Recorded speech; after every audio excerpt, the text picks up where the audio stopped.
Jad Dagupan, walay saksakay ya radio station ya iyayag na sa Dagupeño. Jad Bacayao Norte, Paborito. Bacayao Sur, Paborito. Barangay 1, Paborito. Barangay 2, Paborito. Barangay 4, Paborito. Tanchat Bulusan, Paborito. Aya, 88.1 Radyo Pangasinan. Mas pinapopular ang balita sa Pasko. Mas pinapopular din ang musika sa Pasko. Pangasinan Golfwaves Network Corporation sa Pangasinan. Ito ang inyong number one pop music station. DWJE 88.1 FM Radyo Pangasinan. DWJE Merry Christmas Pangasinan. Kahit saang sulok ng Pangasinan, ikaw ang pinag-uusapan, ang radyo na paborito ng bayan. DWJE 88.1 FM ang pinapakinggan. Paborito every Pasko, paborito ng kabataan at matatanda. Kasabay ng ilaw, kasabay ng saya, musika at balita, hatid ay pag-asa. Paboritong pakinggan sa bus, tricycle, jeep at mga opisina. Mula umaga hanggang gabi, kasama sa tuwing Pasko'y dumarating na. Paborito.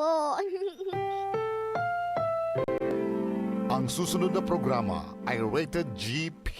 GP? Ano yun? Garantisadong pampaborito. Wadyala sa programa Mambangon si kayo kapaborito. Pakaringalan na saray balita, impormasyon at loob tanpaway na luyag na Pangasinan.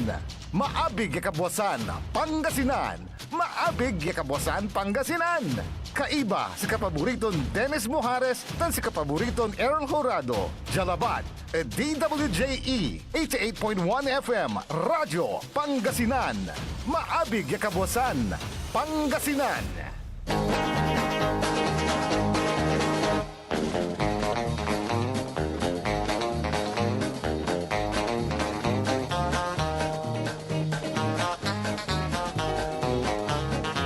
Oras alas 6:20 na kabuwasan. Masantos tan maabig iya kabuwasan luyag na Pangasinan. Wadyan ipaparungtal sa programan maabig iya kabuwasan Pangasinan. Pakasulan na saray balitad lokal, balitad nasyonal.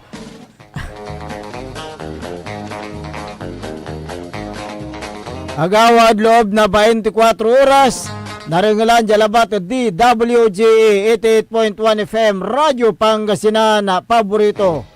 Nakaulopyo dasayan kabuwasan Makterion Lingkor Timog ti Pangasinan na Dennis Mujares. Kay babot si kapaborito Errol Horado. Tanjad technical control si Engineer Nixon Dakal. Agaw natan na Lunes, petsa 17 bulan na Nobyembre 2025. Yada saray ulo na balita lokal.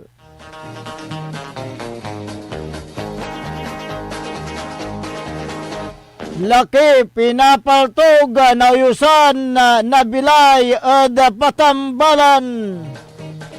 Apat iran katao na plagad patambalan kaya rin si karay na aksidente. Kampanya kontra delegalya druga marasike pulis analunggaring Siabo asamsamad sospek. Laki na nansarili embatik at patambalan.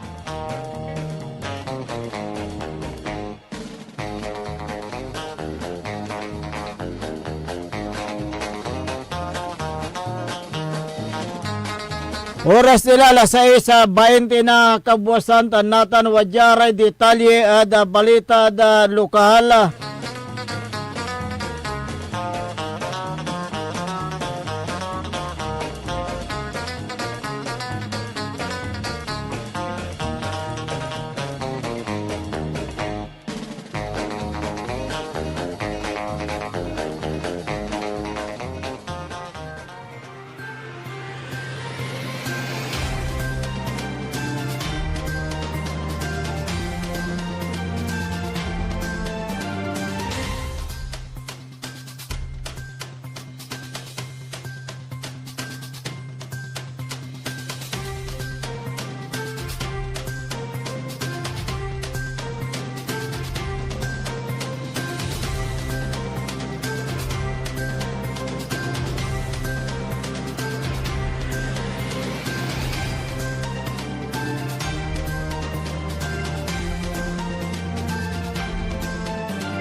So laki kaya rin si kato si pinapalto ged oras na alas 6:35 ng aram.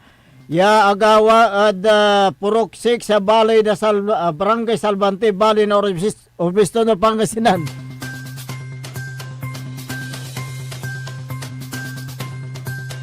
Kinabat si biktima ya si Noli Rosario Kalugay, wala da sustenidad, wala na live-in partner, residente na bitlan na lugar. Jad investigasyon ng pulis tanbasi ada palapag na Manilin de Guzman de Vera, live-in partner na biktima si Katoya Karingal na tanol na paltog, lega niya mambabalkot na gamit lapod si Karaso Nalisa at Aromi Abong.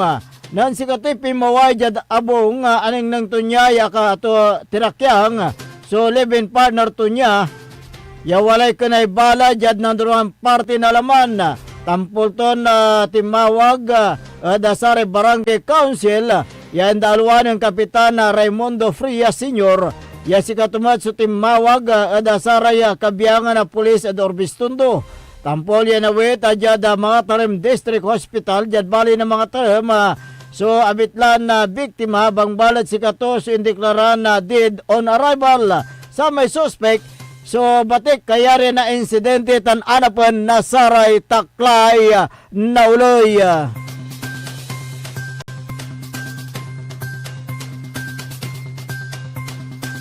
Apat tirang katao na plug jad patambalan kaya rin si karay na aksidente. Agawad oras na alas 4:30 na palbangon jad barangay Matik-Matik, Balay na Santa Barbara, Pangasinan. Saray Imbolbia luluganan, motorized garong Rosie mamalihuan na RJ La Fortisa Tirado, kay bato na Kaluson sa manangara na Christine Joy Ramos Makatbag, sa may Agniantan luluganan, ya mamanihuan mat ng JV Ferrer de Dios, tan sa may kabanggaan dara niya, ya Blue Yamaha Sniper, ya mamanihuan ng Jimboy Tarlita Marsan. Jad investigasyon na pulis Santa Barbara sa may Rosie Garong, so mamarap jad bali na Kalasyaw, lega niya sa may Agniantan luluganan, tan sa may motorsiklo, so mamarap mat jad syudad na Urdanita, nang biglan na kimurbada tan gimambagama. So abilaran ng luluganan ada sa may Yamaha Sniper motorcycle, ya singagan na sa may empaka aksidente. Akagamor na sugat jad nanduruang party na laman ere biktima, tan si Karasim Batik jad Region 1 Medical Center at syudad na Dagupan.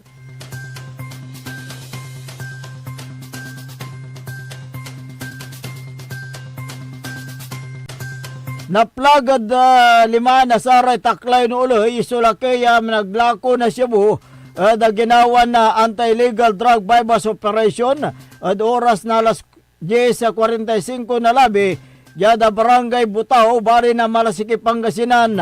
Kinabata so na restaurant suspect at ngaranto na Randy Juliana Soriano, wala sustunidad. Asamsamad lima na suspect. So sa kaya Hetzelda transparent plastic sachet, yan ang karga na Cebu.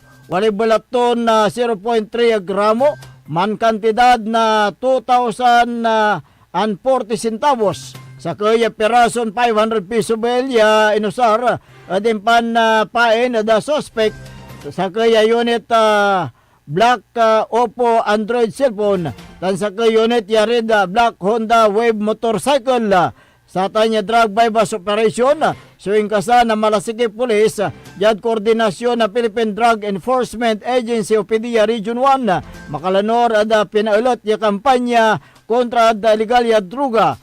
Sa may suspect, so tansar ebidensya, sinawit ya police station na Malasiki, anti sinawit so kumpiskan Cebu, jada provincial forensic unit, jada bali na Lingayen na Pangasinan. Kaso ninsunggay na Republic Act 9165 o Comprehensive Drug Act of 2002, suin sa palaban at abitlan suspect.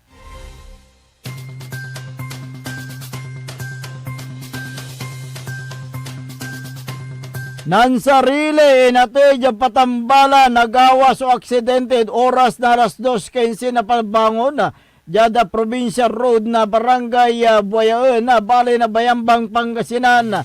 Kinabat sa biktima ngaranton na Bradley Diyos Lansangan. Pigol wala da sustunidad si katoy mamamariho na Honda PCX 160 na nagawas o aksidente.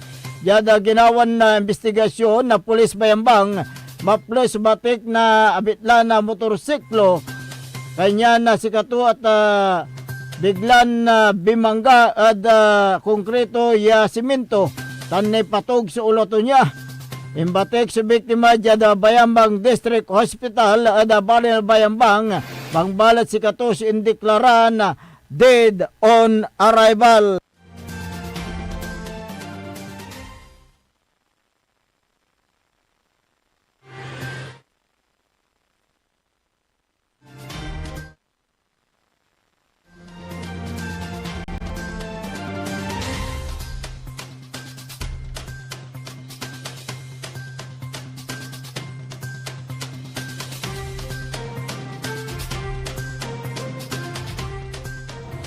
This is Pangasinan Gulf Waves Network Corporation. In Dagupan City, DWJE 88.1 FM, Radyo Pangasinan. Hindi ba napapansin ang inyong negosyo, mga kapaborito? Abay, magpa-advertise ka na dito sa DWJE 88.1 FM, Radyo Pangasinan. We are located at the 3rd floor of Jumel Building, AB Fernandez East, Dagupan City.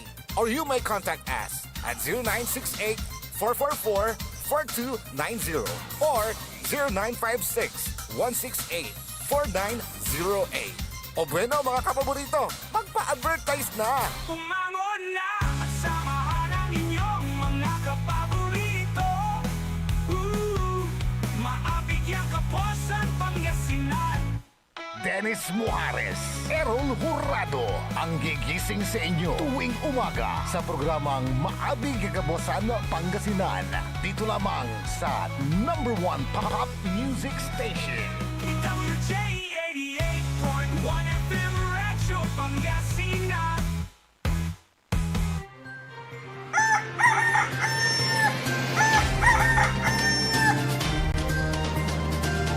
Alas 6:31 na po ng umaga. 6:31. Ako po ang inyong kapaborito, Kuya Errol Hurado. At narito na po ang detalye ng ating mga pambungad. Mga almusal balitang nasyonal ngayong araw ng Monday.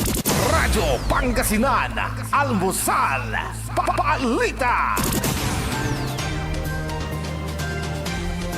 Inilarga na ng Iglesia ni Cristo INC ang 3 araw na mapayapang rally sa Quirino Grandstand sa Luneta Park sa Maynila kahapon upang ipanawagan ang transparency sa pamahalaan kasunod ng mga aligasyon ng korupsyon sa flood control project sa bansa. Paglilinaw ng INC, ang aktibidad ay walang kinalaman sa politika o pagpapabagsak sa pamahalaan at may layunin lamang na ipanawagan ang transparency, accountability at justice.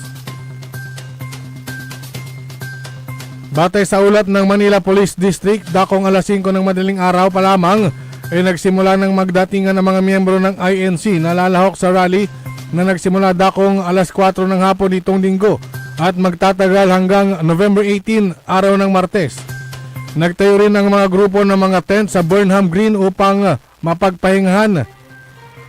Nakasuot ng mga kulay puting t-shirt, ipinarada ng mga rallyista ang kanilang mga sasakyan sa mga itinalagang parking areas at naglakad na lamang patungo sa Quirino Grandstand.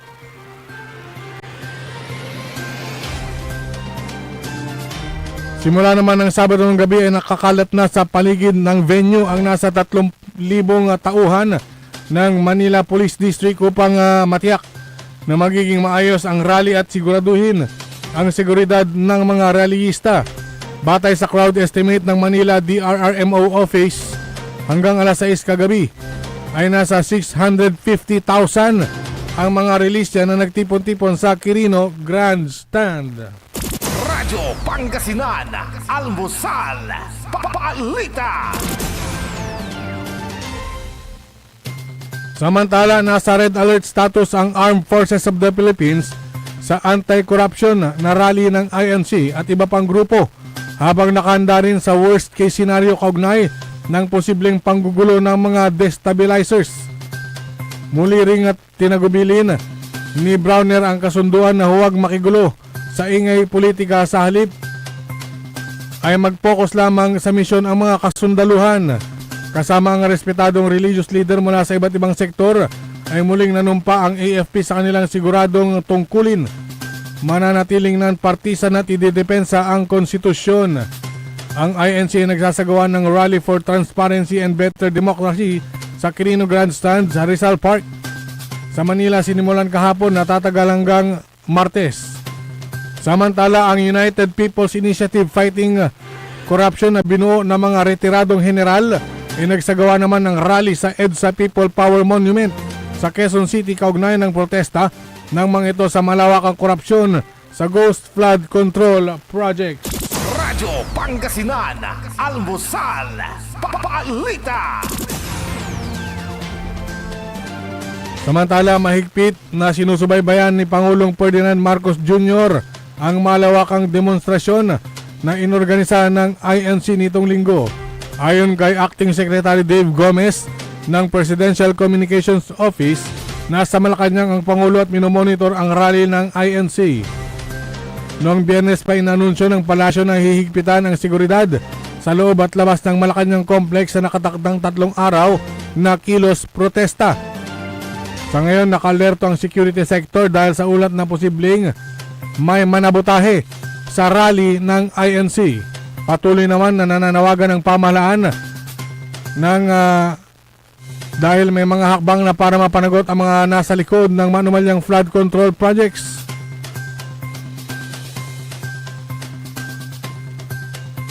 Sinabi naman ng pamunuan ng INC na ang mapayapang pagtitipon ay tinatawag na Rally for Transparency, Accountability, Justice and Peace.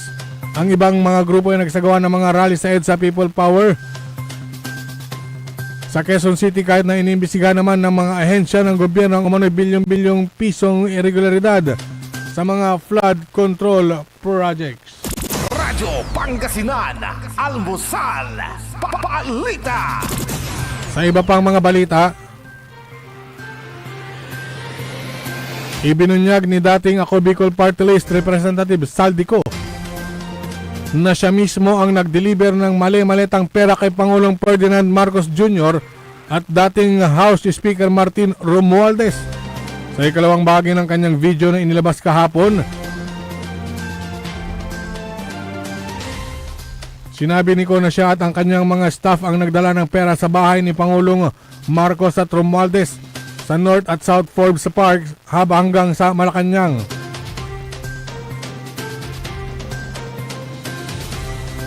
Sa 100 billion pesos na insertion sa 2025 General Appropriations Act ay 25 billion pesos umano ang napunta sa Pangulo. Ibinahagi rin ni Ko sa part 2 ng kanyang video ang mga larawan ng mga maleta na pinaglagyan umano ng perang idiniliber ni Gutesa sa Malacanang, kung saan kinumpirma mismo umano sa kanya ng DPWH na personal na kinuha ni Marcos ang 25% o 25 billion pesos na bilang standard operating procedure. Kinumpirma rin niya na ang naging pahayag ng kanyang dating aide na si Orly Gutesa. Samantala, inaasahan naman na maglalabas pa ng ikatlong bahagi ng video si Saldico. Radyo Pangasinan, Almusal, Balita. At sa pinakahuling balitang nasyonal, hinamon ni Ombudsman Jesus Crispin Remulla si dating Congressman Saldico na bumalik sa bansa at personal na magsumite ng kanyang salaysay kaugnay ng kanyang mga ibinunyag sa online. Inihayag ni Remulla na walang silbi ang mga pinagsasabi nito kung hindi ito manunumpa kasabay ng paniniyak na bibigyan ito ng proteksyon sa kanyang seguridad kaugnay ng kanyang expose na nag-viral sa social media. Sinabi ni Remulla na nag-bypass si Ko sa tamang proseso dahil sa halip na magsalaysay sa ombudsman ay inilabas nito ang kanyang kwento sa mga video at social media. Binigyang din pa ni Rimulya na matagal nang bukas ang pinto ng ombudsman kay Saldico at matagal na ring hinihiling na ipresenta namang ito ang ebidensya ng maayos. Matatandaan na sinabi ni Saldico na ayaw umano niyang umuwi dahil lang may death threat umano siya, bunga ng lawak ng kanyang nalalaman sa nasabing budget insertion. Radyo Pangasinan, Almusal, Balita. At samahan niyo ang ating mga pambungad, mga almusal balita ngayong araw ng Monday. Oras po natin alas 6:39 ng umaga. Radyo Pangasinan, Almusal, Balita. Ang puta-putang Iran Balita. Huwag niyo kong subukan. I am sorry.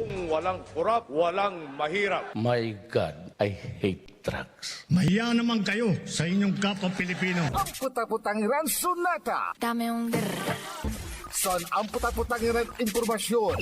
Aya, so #1 pop music station. DWJE 88.1 FM. Radyo Pangasinan. paborito. We want you well, cause we care. Here at WellCare Diagnostic Center.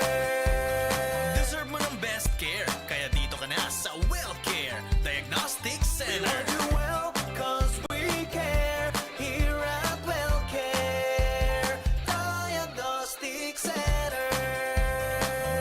Visit WellCare Diagnostic Center, located at Mapandan Town Center, Mapandan, Pangasinan. For reliable and top-notch healthcare services, you deserve the best care. WellCare Diagnostic Center. Celebration! Staycation with family or an intimate moment with your special one. Merong perfect na venue yan sa Mapandan. Cora's Manor and Garden. Magmalamay-ari ng mansyon at these magnificent enclave place here at Cora's Manor and Garden. Carry out any occasion sa kanilang garden cafe or party at their poolside. Have a sing-along at their music room. Relax at their room accommodation or enjoy a private time with someone. Sa kanilang Cabana A, kung saan may private outdoor jacuzzi kayo in an enclosed place. Enjoy great food, warmly welcoming staff, exceptional accommodations, and relaxing scenery at Cora's Manor and Garden.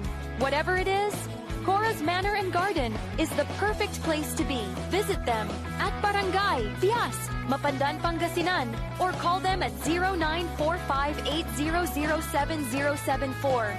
Experience a special moment, how it should be at Cora's Manor and Garden. Popular sa balita. Taluran katao na aktuan yaman na susugal inaristo. No ginawa miya duga sa trabaho tan talagan na iya at malet no problem. Construction of flood control, Legacy River, Balongaw, Santa Maria, 47 million. Hindi pa nga nabubura sa kaisipan ng taong bayan yung mga ill-gotten wealth na yan eh. No. Diba? At popular sa musika. They say tanging ikaw ang katabi. Garden in bed. Ito po ang DWJE 88.1 FM, Radyo Pangasinan, ang inyong #1 pop music station.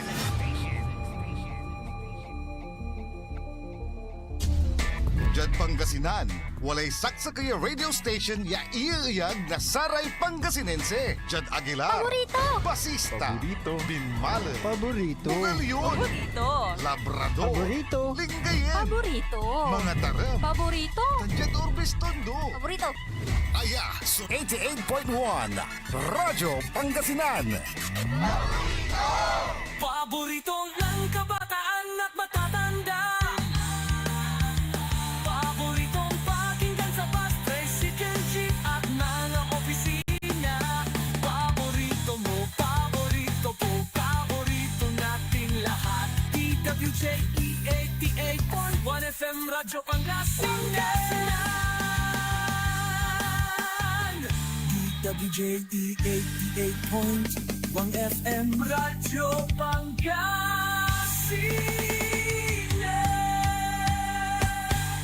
Paborito. Bumangon na at samahan ang inyong mga kapaborito. Yakaposan, Pangasinan. Dennis Muarez, Errol Hurado, ang gigising sa inyo tuwing umaga sa programang Maabig Kabosan Pangasinan. Dito lamang sa number 1 pop music station. DWJ 88.1 FM Radyo Pangasinan.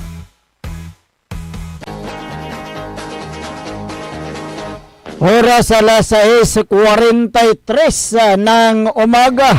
Sa pagpapatuloy ng ating palatuntunan, Maabig Kabuasan Pangasinan. Ang inyo pong makakasama sa umagang ito. Good morning Pangasinan, Maabig Kabosan. Ako po ang inyong kapaborito, Kuya Errol Hurado. Macterion Lingkor, Timog Pangasinan, Dennis Muhares. At kasama din natin dyan sa may technical control ang nag-iisang pogi sa puso ng kanyang misis, Engineer Nixon Dakal. Araw ngayon ng Lunes, pizza 17 sa buwan ng Nobyembre 2025, 38 days more before Christmas. Medyo na wala tayo sa ere ng mahigit isang linggo. Magmula nung Lunes. Dahil siyempre, asahin din natin naasahan na darating yung bagyong si Uwan. Kaya rami ng winasak na tahanan. Tumalit. Tama. Maraming nasira. Maraming nasira eh. At isa na yung ating tower. Yung ating antena. Oo. Kaya pansamantala sa muna tayo sa Facebook Live Facebook at sa Live. YouTube. Ayan, para mahatid namin yung mga kaganapan sa iba't ibang bahagi sa apat na sulok dito sa lalawigan ng Pangasinan at sa labas ng ating probinsya. Bali at ginagawa ng paraan. Ayan, abot ng makakaya ng ating mga kasamahan.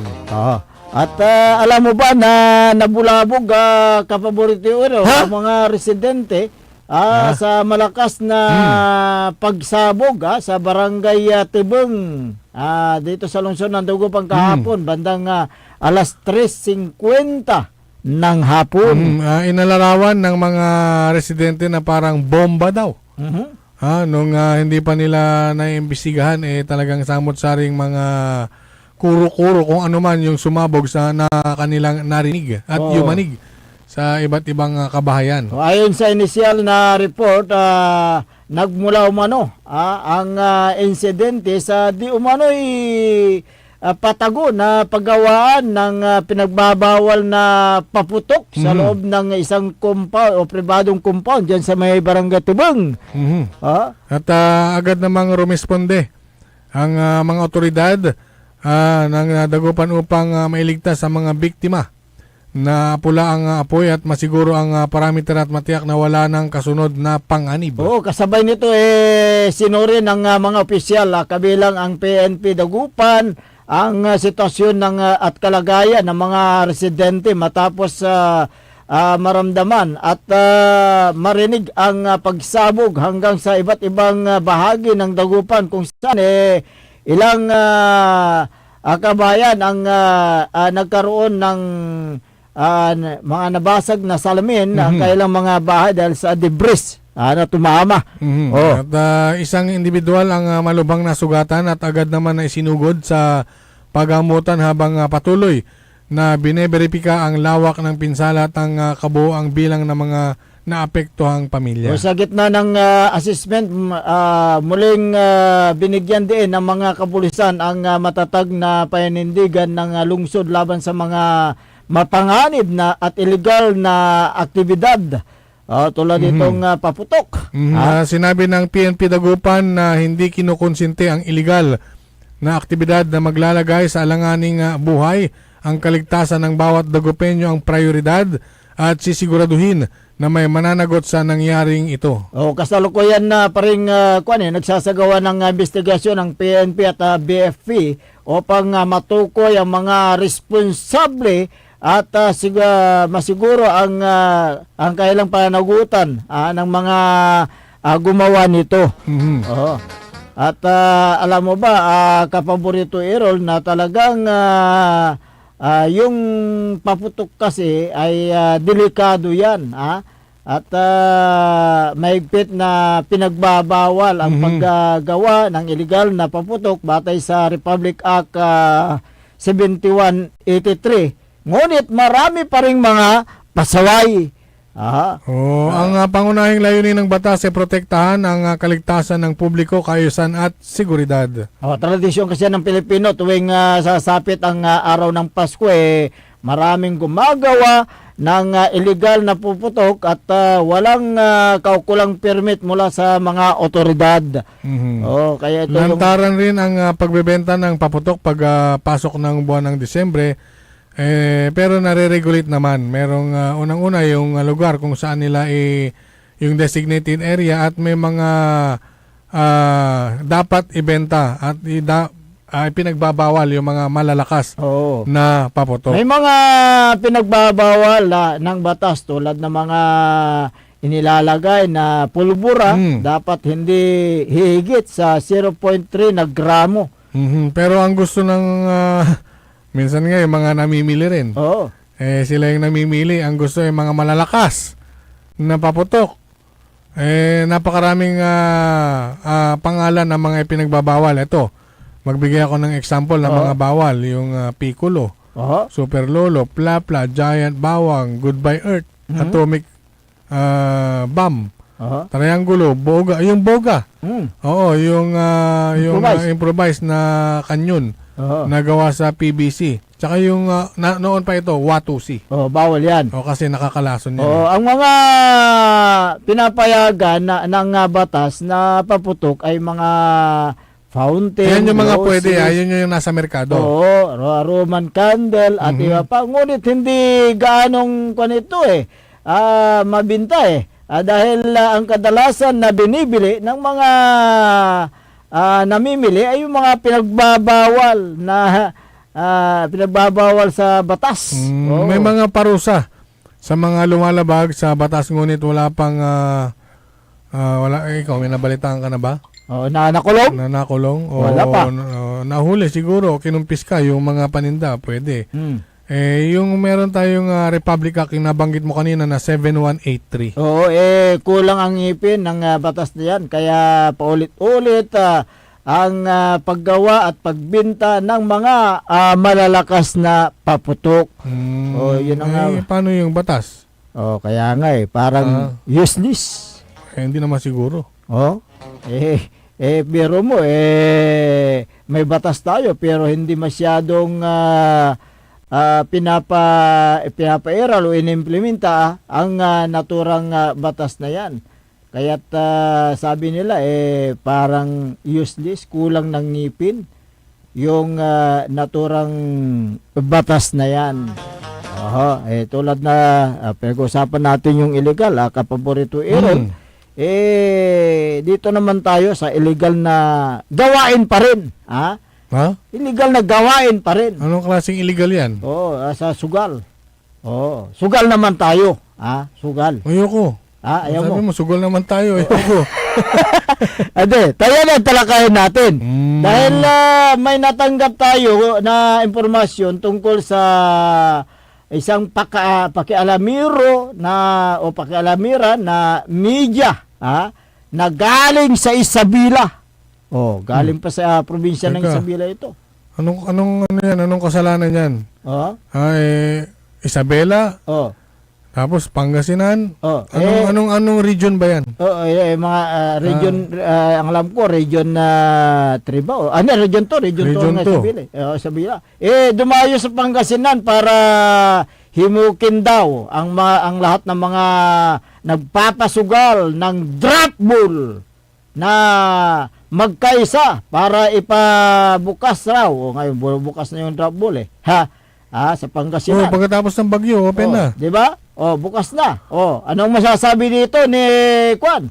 PNP Regional Director Dindo Reyes. Regional Director ng PNP. Anong masasabi mo rito? Teka, ang media kasi nagbabalita. kumakalap ng balita, naghahanap ng mga issue na pwedeng talakayin. Oo. Bakit yung galing pa ng Isabela at dumayo sa Pangasinan? Sino ba yung tinutukoy mo? Na media sa Isabela? May code name doon na Chiri. Ha? Chiri. Untap. Ha? Chiri. Ang palayaw niyo Babae. Babae. Oh. Ayon doon sa nakalap natin na impormasyon. At nag-name drop daw ito. Malapit daw. Kay dating PNP Chief General Torre. Anong pakialam ni General Torre dito? Teka lang, mahirap yung mga mag-name drop ni Kaya nga Ano ang pakialam ni dating PNP chief dyan? Illegal yan. Kaya nga Nasugal sa drop ball. Wala na sa... Although nandyan pa siya, pero hindi ko alam kung ano ang estado ng kanyang kinauupuan. Mahigpit pa rin ay pinagbabawal ng mga government officials, lalo na sa mga men in uniform. Tama ka dyan. Illegal activities gaya ng illegal na sugal. Ito yung laglag bola. No? Kaya nga yan. Nag-name drop. Itong media daw na galing dyan sa Isabela na dumayo pa rito sa Pangasinan para himukin yung mga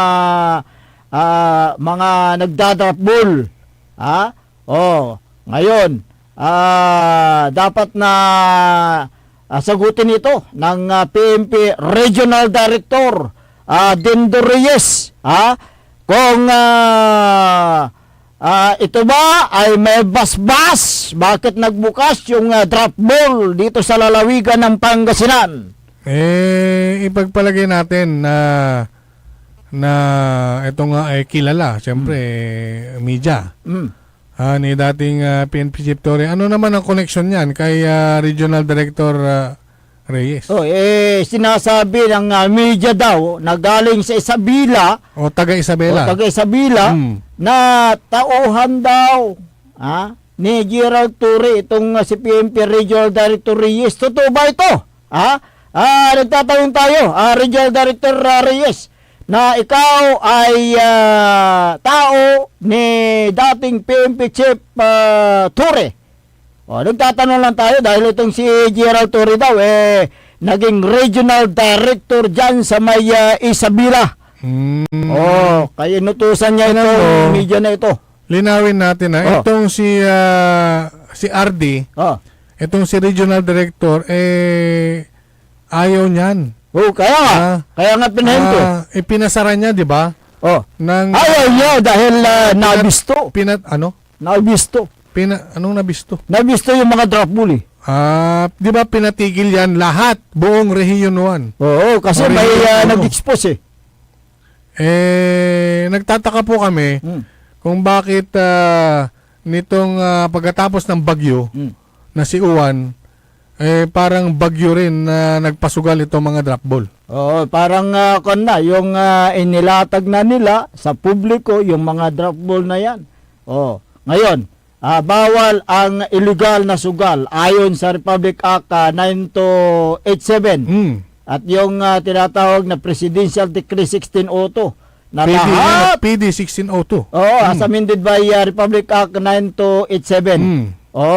Na lahat na aktibidad na may kaugnayan sa pagsusugal, mahigpit na pinagbabawal ng batas. Ang illegal na sugal ay tinuturing na isang kriminal ba? Tama ba? Na gawain sa ilalim ng Revised Penal Code at iba pang batas.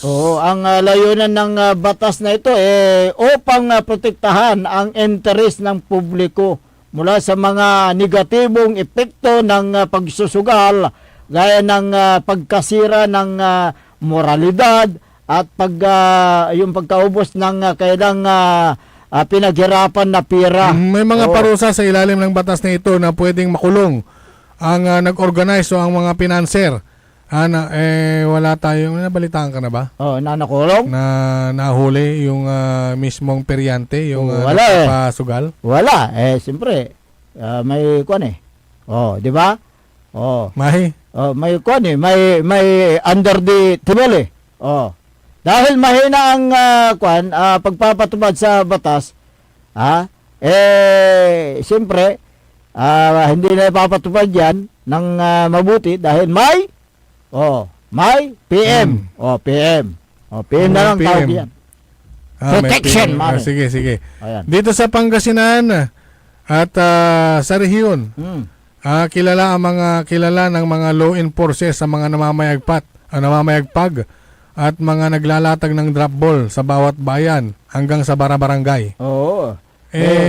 Hulihin nyo. Ayan. Bakit hindi mahuli? Dahil may PM? May PM. Ang pagpapatupad daw ng batas laban sa illegal na pagsusugal ay mahigpit daw. At tuloy-tuloy ang paghuhuli ng mga Philippine National Police. Palakpakan natin.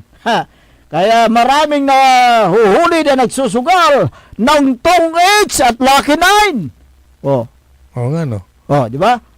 Marami sila. Marami silang accomplishment. Good job po sa mga gumagawa po ng mga ganyan na hulihin yung mga nagsusugal tulad ng nagtotong it sa silong ng kawayan, ng mangga, yung mga naglalaki 9, iraramay man po 41, iraramay man bibinggo. Yan, yung mga yan. At least meron silang ang taya dyan, maliliit. at least meron silang accomplishment na may pakita sa publiko na seryoso ang kapulisan sa pagpapatupad ng batas kahit pinagtatakpan nila ang drop ball. Alam mo, hindi mo mapagtatakpan yan dahil kitang-kita yan Sa bayan pa nga lang makikita mo na merong malakihang taya, sugal. Tingnan natin kung ipapatigil uli ni Regional Director yung sugal. Sana tuloy-tuloy na ang kampanya kontra sa illegal na sugal. Kawawa naman yung mga nabibiktima nitong mga may-ari ng drop ball. At balikan natin yung yung media na taga Isabela. Baka hindi pa alam ang patakaran ng media, lalo na sa broadcast media. May mga rules and regulations din yan na sumasaklaw din sa mga broadcast code. Yan. Tayong mga broadcaster, yung mga nasa broadcast media. Hindi lang yan, lahatin mo na. Yung mga nasa print. Tayo po yung naghatid ng tamang impormasyon sa publiko. Tama. Kung yung isang media, protector ng illegal na sugal, masisira ang imahe ng broadcast. Masisira. Kung ito man ay media o nagpapakilalang media na taga Isabela at pumunta talaga ng Pangasinan upang himukin at kausapin yung mga nagpapadrop ball. Ang meeting daw nila dyan sa may Sual. Daw At meron pa nga daw nangyaring eleksyon pero walang pumayag na maging presidente. Kaya nga bakit hindi nyo na lang ginawang presidente itong media na to na taga Isabela? Hindi naman pwede na taga rito Hindi siya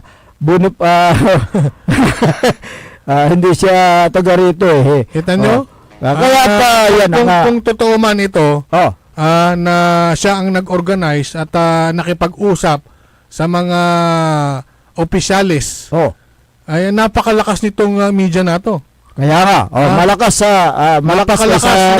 mag-illegal. Mag-illegal kako kasi ang pinagmitingan nila illegal na sugal. After nitong si Juan, rumirecover yung mga tao, nagkaroon ng pasugalan. Ngayon, ang tanong dyan ng taong bayan, bakit binuo ng media kuno nagaling dyan sa may Isabela ang mga peryante? So, anong ayusan dyan? Anong kon dyan? Ano ang reward dyan? Ano ang dapo no? Ay, agto natalusan, may taga Isabela Kaya nga, hindi niya maintindihan. Hindi niya maintindihan. Ano ang mabuting usapan nyo dyan? Mayroon bang magandang usapan dyan? Kung bakit gustong-gusto ng taga Isabela kausapin ang lahat ng mga peryante. Uy, meron pa akong nalaman na itong media kuno na taga Isabela, pumunta raw sa opisina ni Regional Director Reyes. Meron daw siyang yung video na nagpapatunay na sila nag-usap totoo ba ito, Regional Director? Kayo po yung nagtatanong kayo yung nagtatanong Regional Director Reyes, kung gaano po katotoo ito.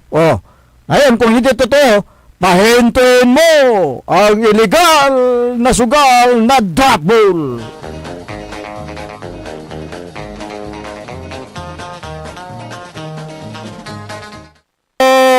Bago tayo dumako sa ilang pang mga issue na ating tatalakayin, narito muna ang ilang palala mula sa ating mga tagapag-subaybay. Ang puta-putang Iran Balita. Huwag niyo kong subukan. I am sorry. Kung walang kurap, walang mahirap. My God, I hate drugs. Mahiya naman kayo sa inyong kapwa Pilipino. Ang puta-putang Iran Sunata. Dame un Son ang puta-putang Iran impormasyon. Aya, so #1 pop music station. DWJE 88.1 FM. Radyo Pangasinan. Paborito. Parad aliguas, tan arangkaday kalasyaw, ang inyong lingkod sa ating bayan. Ang bawat isa ay mahalaga. Sama-sama nating itaguyod ang disiplina, malasakit, at tunay na pagbabago. Sa tulong ng inyong suporta, patuloy nating mapapalago ang ating komunidad. Malinis, ligtas, at maunlad. Isang mensahe mula kay Mayor Patrick Agustin Caraman. Kasama ninyo sa bawat hakbang tungo sa progresibong bayan. Alagang Caraman, Kalasyaw, para sa lahat. Tired of the stress and noise of the city? And looking for the perfect getaway? Good thing there's JMax Resort Hotel. Cozy rooms, a refreshing pool, and a peaceful escape for the whole family. Whether you are on a trip, a barkada outing, or even solo retreat, JMax Resort Hotel is the perfect destination. So pack your bags, leave the stress behind, and discover the place where relaxation meets comfort. JMax Resort Hotel, your perfect place for any kind of occasions. JMax Resort Hotel is located at Villanueva Street, Poblacion Norte, Santa Barbara, Pangasinan. For inquiries, you may call at 0947-980-3263 or 075-636-8479. JMax Resort Hotel. Popular sa balita. Taluran katao, naaktuan, yaman na susugal, inaristo. No ginawa miya duga sa trabaho tan talagan na at malet, no problem. Construction of flood control, Lagasit River, Balongaw, Santa Maria, 47 million. Hindi pa nga nabubura sa kaisipan ng taong bayan yung mga ill-gotten wealth na yan No. Diba? At popular sa musika. They say tanging ikaw ang katabi pa rin in bed. Ito po ang DWJE 88.1 FM Radyo Pangasinan, ang inyong #1 pop music station.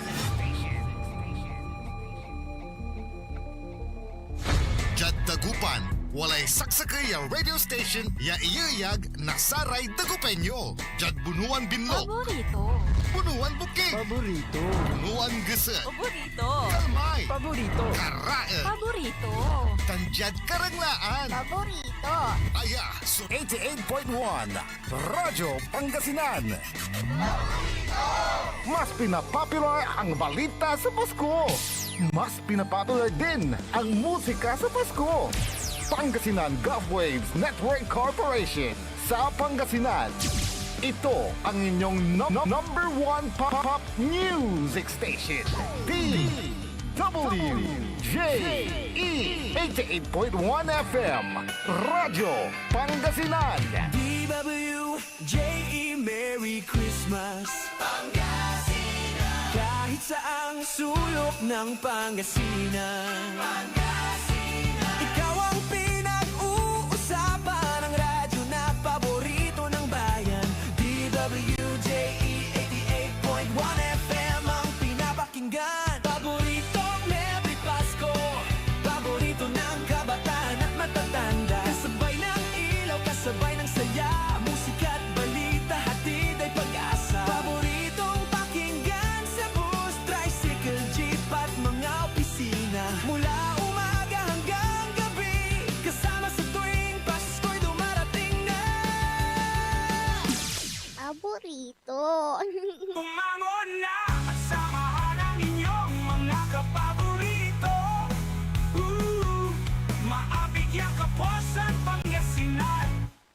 Dennis Muares, Errol Hurado, ang gigising sa inyo tuwing umaga sa programang Maabig Kabuasan Pangasinan. Dito lamang sa number 1 Pop Music Station. DWJ 88.1 FM Radyo Pangasinan. Oras alas 7:09 ng umaga sa pagpapatuloy ng ating palatuntunan. Maabig ay Kabuasan Pangasinan. Ang inyo pong nakakasama sa umagang ito. Ako pa rin po ang inyong kapaborito, Kuya Errol Hurado. Mactorion Lengcor, Timagti Pangasinan, Dennis Muares. At kasama din natin dyan sa may technical control ang nag-iisang pogi sa puso ng kanyang misis, si Engineer Nixon Dakal. Batiin natin itong mga viewers natin bago tayo pumunta sa mga issue, ano? Si Marlon Dupagan, good morning, sabi niya dyan sa may Dasol Pangasinan. Si Josie Kines, ayan. Merlita Abilia, ayan, magandang umaga sa inyo. At ganun din si Susana Bungara Bustamante, ayan, magandang umaga. Si Clifford Addison, good morning, sabi niya. At ganun din si Bingab Hobilianos. Oy, si Sir Ben, good morning. Ayan, dyan sa may Kalasyaw, Pangasinan. Magandang umaga sa inyo, sa lahat ng mga nanonood sa kanilang mga gadget, ano?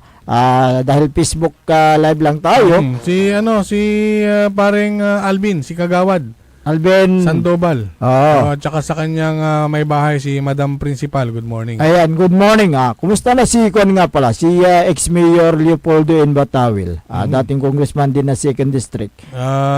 Sa tingin ko, the good mayor, the good former mayor, the good former congressman is enjoying his private life.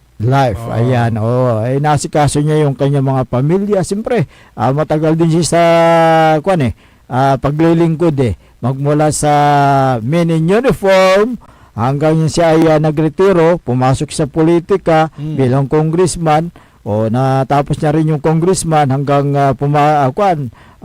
nag-mayor siya. Kaya't medyo din, mahaba rin yung kanyang panunungkulan sa gobyerno. Magandang umaga sa inyo. Siyempre, yung panunungkulan niya sa pagiging pulis. Hanggang makapag-retiro. Tapos nung pag-retiro nila, 56 years siya 56, tama? 56. Oo, diretso nag-congressman naman, plus 9 years. Kaya, medyo mahaba. Pagkatapos ng 9 years ay 2 termino. Plus 6 years sa mayor. So, yung sa politika pa lang, 15 years na. Kaya medyo mahaba, no? Plus 6, 15. Tapos yung kanyang pagiging pulis. Pero sa kanyang panungkulan, talagang binuhos naman niya yung kanyang sipag at tiyaga para sa kanyang mga kabayan. Dito sa diyan sa Metro Manila, kapaborito Errol, nagsagawa ng 3 araw na rally. Actually nagsasagawa pa lang, ongoing. Nagsasagawa ng Rally for Peace, Rally for Justice and Peace, ang Iglesia ni Cristo, na nag-umpisa kahapon, Nobyembre 16, at magtatapos ito, Nobyembre 18, bukas. Sa Martes. Bukas. Ayon sa ulat ng Manila DRRMO, ay kagabi, as of kagabi, ay pumalo ng 650,000. Uy, marami na. Yung mga naging participant. Yun ba, lahat yan, membro. Tawag dyan ay Peace Rally. Peace Rally. Dahil mapayapa naman yung kanilang unang araw. Ang tema ng kailang pinaglalaban, justice and peace, peace and justice. So, katahimikan talaga yung peace. Kailangan nga mabigyan ng katarungan yung mga nangyayaring korupsyon. Lalo na ito ay nag-ugat sa flood control scam. Actually, DPWH pa lang yan. Oo. Ito, para sa akin lang, DPWH pa lang yan. Paano naman yung ibang ahensya? Correct. Isama nyo na yung ano dyan. Bihaya. Yung Bureau Custom. custom. Oo. Oo, yung custom din sana. Custom. Custom. Ay, ano rin yan. Sana mabusisi rin yan. Oo. Ang tanong, sino ang dapat managot sa flood control scam? Ang tinuturo at sinisisi ng mga tao, itong si Pangulong Ferdinand Marcos Jr. Pero sino ang gumawa ng Ghost Flood Control Project? Yan ay dapat nating maunawaan kung sino talaga ang dapat na managot at kung mayroon bang partisipasyon dito ang Pangulong Marcos, di ba? Yun ang mga katanungan ng ating mga kabayan Ngayon, yung nagpapundo. Sino ba ang nagpapundo? Sino ba ang nag-implementa yan? Yung nagpapundo kasi, siyempre, dumaan yan sa tamang proseso. Dumaan sa deliberation ng Kongreso at hanggang sa Senado. Yung tinatawag na National Expenditure Program, yung NIP. Sinusubmite ng Department of Budget and Management sa Kongreso at titignan nila kung yung NIP na yan ay maganda, maayos at bago nila gawin yung General Appropriation Act. Yung General Appropriation. Yun yung budget, yung pinaka-budget. Pambansang budget. So, ibig sabihin yan po ay dumadaan sa mga committee. By CAM. Sa Senate, sa Congress, kung ilan ang ilalaan ng pondo, bawat departamento, so on and so forth. Yan yung proyekto, programa ng national government. Kung ma-aproba nito ng both Senate at Congress, yung General Appropriation na yan, ibibigay na sa Office of the President para pirmahan bago maging batas ang General Appropriation Act. Pero ito ay binubusisi pa ng Pangulo. Di ba? Kukutuan danitan. Correct. Kaya yun hindi rin basta-basta na kapag isinubo ay pipirmahan ka agad. Kung sakaling hindi satisfied ang Pangulo sa ginawang panukala para sa pambansang budget, pwede naman yung ibito o ibalik doon sa Kongreso yung naturang panukala na yan para pag-aralan. Tulad nung ginawa niyang yung panukalang budget na may nakitang mali o mga isiningit sa pondo para sa mga flood control projects, di ba binusisi yan at hindi siya pumayag? At binalik sa Kongreso yan May kapangyarihan kasi ang Pangulo batay sa 1987 Constitution na yan ay dapat na idaan sa legal na paraan at kung hindi siya satisfied, siyempre pwede niyang ibito. Yung sinasabi nitong si dating congressman, Saldico, wala daw siyang kasalanan sa pag-insert ng pondo. At ang tinuturo niya ay si Pangulong Marcos at si Congressman Martin Romualdez. Teka kasi may lumabas na video yan yung dalawa na yung video. Dalawa yung video na sinasabi niya na sina Pangulong Marcos at Romualdez. Prove it, prueba yung patunayan. Patunayan mo na sila ay may kinalaman. Sila ay may kasalanan sa pag-insert ng 100 billion na pundo. Dapat umuwi ka rito sa bansang Pilipinas at manumpa ka. Para sa ganon legal yung statement mo, hindi yung idada mo sa video. Dapat harapin ay ang paratang sa kanya. Kung gusto niyang malinisan ang kanyang pangalan ay umuwi siya. Dapat lang na pero kinmat kasi anta mararami ibubulgar to talagang kinmat detalyado. may isang bomba. Oo nga eh. Maxil, so yung kasabog to. Parang yung sa Natalo ta na may tabang. Natalo man, natalo. Dapat lang na gawin ni Saldico na siya ay lumantad kung wala siyang kinalaman. Dapat hindi siya natatakot. Dapat na umuwi siya dito sa bansang Pilipinas para sa ganun linisin niya yung kanyang pangalan. Di ba? Natatakot kung may maling nagawa. Kung wala naman, pero si Katoy Kinmat kasi, isa kaya ituturo darekin kasi siya yung, chairman ng appropriation sa Kongreso. Kontraktor. Araramay engineer, araramay arom nira. Ya involve si Katoy sa kaya turo ya gamot Ngayon, ang tanong ng taong bayan, yung bang insertion ay legal o illegal? Yun ang tanong ng taong bayan. Ang sabi naman nila, pwede naman daw. Legal. Oo, kung dumaan sa tamang proseso at dumaan sa BICAM, yung mga insertion, pwede naman daw. Ngayon, di ba? So, legal.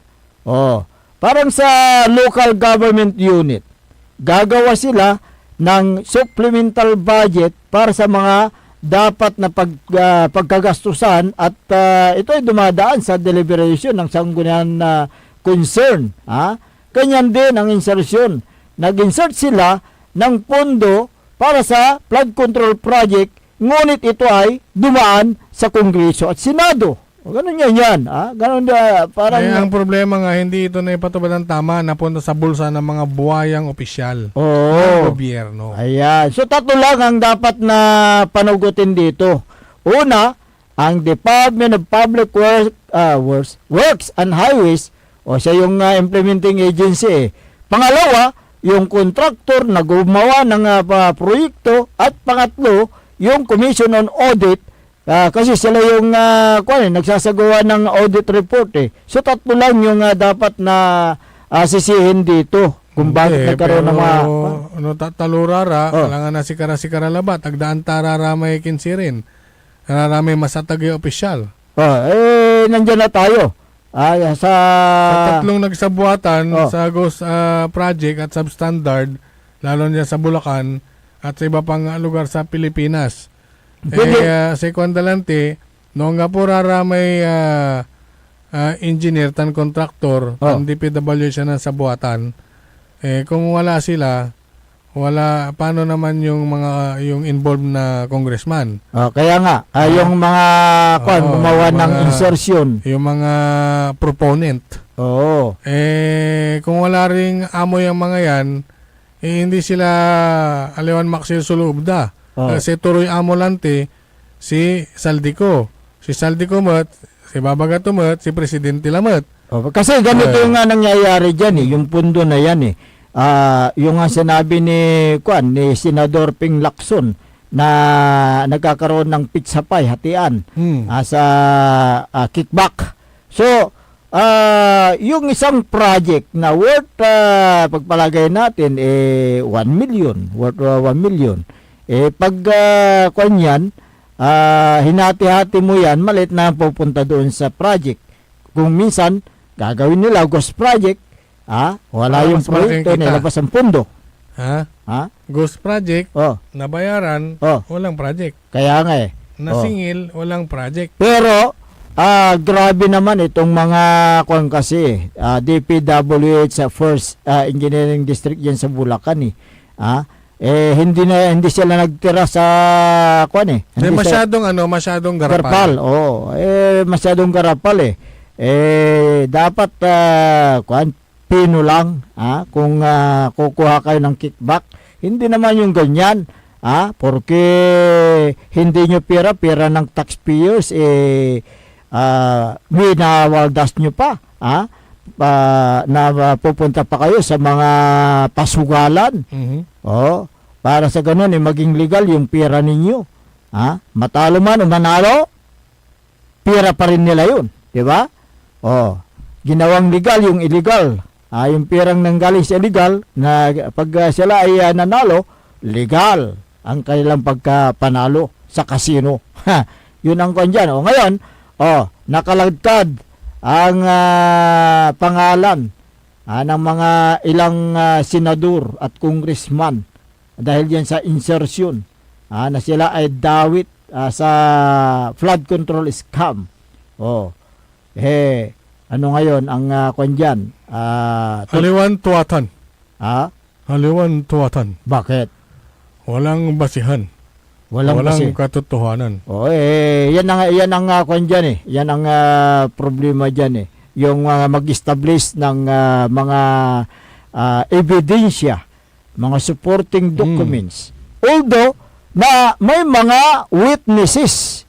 Pero, yung witnesses, pwede mo namang ituri si Juan de la Cruz na siya yung culprit. Sabi mo, siya yung magnanakaw. Pero, anong ebidensya mo? Mayroon ka bang ebidensya? Mayroon kang black and white? Yun ang problema ngayon. Patunayan mo yung akusasyon, yung inakusa mong tao.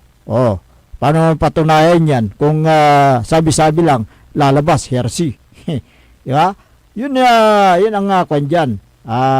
Mahirap yung pagkalap ng strong evidence na magpapatunay na sila ay sangkot sa anomalya sa flood control project na yan. Diba? Kaya't although na may kwan dyan may statement may statement ng mga DPWH official sa First Engineering District sa Bulacan na itinuturo nila Senador Villanueva, Senador Jinggoy Estrada, si Senador Bong Revilla, former Senador Bong Revilla, pati si Kwan nga pangalan ni former Senador Binay, Nancy Binay, di ba? Nakaladkad dito ngayon, ano ang kwan dyan? Ano ang basihan dyan? Ano ang mga dokumento na magpapatunay nga? Mayroon ba silang pinirmahan dyan sa naturang anomalya na yan? Yun na naman ang problema dyan. Kasi sa kwan kasi, sa korte, siyempre, ang hinahanap nila, yung ebidensya at saka yung witness. So, yung dalawa na yan. Meron ng witness, pero walang ebidensya. Ang pinaka magandang sagot dyan ay may makulong. Dapat lang. Dapat na may managot. At kung may makukulong man, hanggang anong estado sa panunungkulan yung mga makukulong? Well, nasa kamay na ng prosecution yan, yung naturang kaso, kung ano man ang magiging desisyon ng husgado, ginagalang natin yan, di ba? Hindi natin pwedeng pangunahin yung desisyon ng prosecution o kaya yung husgado tungkol sa kaso na isinampa laban sa mga tiwaling opisyal ng gobyerno. Ngayon, mayroong katanungan nga, mayroon bang pananagutan si Pangulong Ferdinand Marcos Jr. sa flood control scam? Kung ang batayan natin, siyempre, presidente siya yung Pangulo ng bansa, meron siyang panugutan yung tinatawag na command responsibility bilang Pangulo ng bansa. May pananagutan. Pero sekunda man lang ay saldi ko, di ba, bibilan da si Kato. Ang expose lang si Presidente. Kaya nga, si Katoy ang ibagaya, walatan niya grabing korupsyon. Ngayon, ang sagot dyan, kung hindi kumilos sa mga pangyayari, pwedeng kasuhan ng neglect of duty. Bata ito sa Republic Act 7160, otherwise known as Local Government Code of 1991. Pero pag umakto ang Pangulong Marcos, hindi siya nagpabaya sa kanyang tungkulin. Ginawa niya yung nararapat. Diba? Tulad yan. Nung State of the Nation address niya, inilantad niya sa publiko, sa harap ng mga nandoon na mga congressman, senador, mga department, ay mga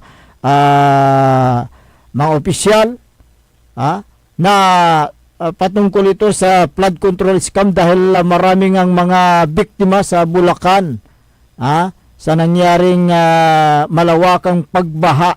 Hindi lang Bulacan, kundi sa iba't ibang mga probinsya. Dahil nga sa kapalpakan sa paggawa ng flood control. Di ba? Oo. Kaya't ginawa niya yung kanyang tungkulin bilang Pangulo ng bansa. So wala siyang pananagutan. Hindi siya nagpabaya sa kanyang tungkulin. Hintayin nyo na lang yung, yung kalalabasan. Kung talaga ay involved, may kasalanan, siya ba talaga ang puno at dulo. Ayan. Nangangan tayo. Ta siyempre, amin mo at manalaga red satan ya investigasyon. Investigasyon. Kaya kung ako si Saldico, umuwi na lang ako sa Pilipinas para sa ganun magsagawa ko ng i-secure din yung kanyang yung kanyang buhay. Ayan, okay. Kaya't antabayan natin, tingnan natin kung anong kahinatnan yung naturang issue na yan. Patungkol sa flood control scam. Magandang umaga kay Clifford Dizon ng Dosol, ganoon din kay Maji Nacorda. Ayan, magandang umaga sa inyo. Hindi na natin nabasa yung mga reaksyon dito kasi medyo gahol na tayo sa oras. Bale, bukas basahin natin. Bukas basahin namin yung mga reaksyon ninyo. Okay, wala pa tayo sapat na oras sa ating palatuntunan. Kaya kayo po ay pansamantalang namamaalam sa Himpapawid. Ang inyo po nakasama sa umagang ito. Ako po ang inyong kapaborito, Kuya Errol Jurado. Bakteryon Lingkor, Timothy Pangasinan, Dennis Muharis. Kasama din natin dyan sa may technical controller si Engineer Nixon Dakal. Ang tabayanan ang susunod na palatuntunan. Likna Ibaloy ng kapaborito RJ Jimenez at ganoon din kay kapaborito Joseph Kanilang Bakani. Dito lamang sa DWG 88.1 FM Radyo Pangasinan. Paborito!